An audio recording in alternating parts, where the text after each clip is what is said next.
একটা বারো কি নজর করিয়া দেখছো রে ভাই, দুনিয়ার মধ্যে এমন কোন কারখানা নাই, এমন কোন মিল ফ্যাক্টরি নাই লবণের ফ্যাক্টরি দিয়া তৈল বের হয়, এমন কোন ফ্যাক্টরি নাই লবণের ফ্যাক্টরি দিয়া তৈল বের হয়, তৈলের ফ্যাক্টরি দিয়া আবার লবণ বের হয়, এমন কোন ফ্যাক্টরি দুনিয়ার মধ্যে নাই।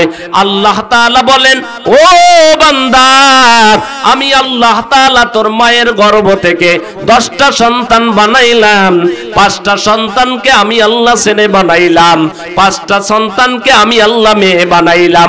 একটা বারো কি তাকায় দেখছো একজনার চেহারার সাথে একজনার মিল নাই, একজনার কথার ধরনের সাথে একজনার কথার ধরনের মিল নাই, একজনার বৃদ্ধাঙ্গুলের টিপের সাথে আর একজনার বৃদ্ধাঙ্গুলের টিপের মিল নাই। এত নানান রকমের কণ্ঠ, নানান রকমের চেহারা, নানান রকমের কৌশল দিয়া কে বানাইলো? আল্লাহ তাআলা বলে, বান্দা সন্তান দিলাম আমি আল্লাহ, সন্তান ভাইয়া আমারে ভুললা যাইতে পারবা না। ইব্রাহিম আলাইহিস সালাতু ওয়াস সালাম 80 উপরে যখন বয়স, আল্লাহ তাআলা ওই সময় সন্তান দিছে।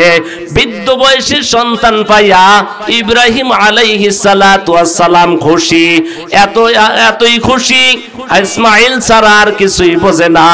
আল্লাহ রাব্বুল আলামিন বলেন, ইব্রাহিম এতদিন পর্যন্ত আমার সাথে তোমার সম্পর্ক গভীর ছিল, এই সম্পর্ক বিচ্ছিন্ন হওয়া যাবে না।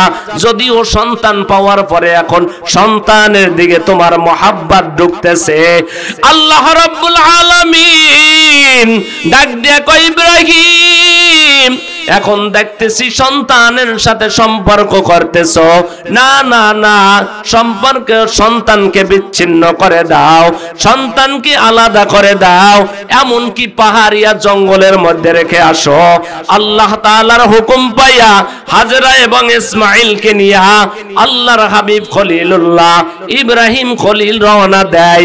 ইব্রাহিম আলাইহিস সালাতু ওয়াস সালাম ইসমাঈল এবং হাজরাকে নিয়া যখন ওই পাহাড়ি অঞ্চল, যেখানে বাড়ি নাই, যেখানে কোনো ঘর নাই, যেখানে কোনো কৃষি বলতে কিছুই নাই, যেখানে পানিরও কোনো ব্যবস্থা নাই, ওখানে যাইয়া ইসমাঈল এবং হাজরাকে রাইখা ওখান থেকে যখন আসবে, হাজরা বারবার বলে, পয়গম্বর এখানে যে আপনি রাইখা যাইতেছেন, এখানে তো খানারও কোনো ব্যবস্থা নাই, এখানে থাকারও কোনো ব্যবস্থা নাই, আপনি যে খানা সাথে আনছেন এই খানাটা তো কিছুদিন পরে আপনার ফুরাইয়া যাবে, তখন আমরা কোথায় যাব? আপনার সন্তানটাও বা কি খাবে? তবে আপনি যেখানে রাখতেছেন এটা কি সারার কথা মতো নাকি আমার মালিকের কথা মতো? ইব্রাহিম পয়গম্বর বলে, হাজরা আমার মতো নয়, সারার মতো নয়, তোমাকে এখানে রাইকা যাইতেছি, এটা হলো আমার আল্লাহ রাব্বুল আলামিনের আদেশ। আল্লাহর আদেশ এখানে রাইকা যাইতেছি রে হাজরা। আমি ইব্রাহিমের একক কোনো মতামত নাই। ইব্রাহিম আলাইহিস সালাতু ওয়াস সালাম হাজরা এবং ইসমাঈলকে ওখানে রাইখা আসার সময় পাহাড় থেকে যখন এই কিনারায় যখন আসলেন, ইব্রাহিম পয়গম্বর 2টা হাত আল্লাহর দরবারে বাড়ায় দিলেন, আল্লাহ আমার সন্তান এবং আমার স্ত্রীকে এখানে রাইখা যাইতেছি, যেখানে পানি নাই, যেখানে কোনো ঘর বাড়ির ব্যবস্থা নাই। আল্লাহ গো, এখানে থাইকা আমি তোমার কাছে 3টা দরখাস্ত করলাম।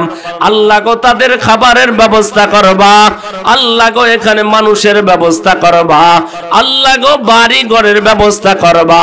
আল্লাহ রাব্বুল আলামিন বলেন, পয়গম্বর যেহেতু তুই দোয়া করছো, তোর জবানটাও হলো পবিত্র, তোর হাতও হলো পবিত্র, পবিত্র জবান আর হাত দিয়া যখন দোয়া করছো, আমি আল্লাহ তোর দোয়া কবুল করে নিলাম।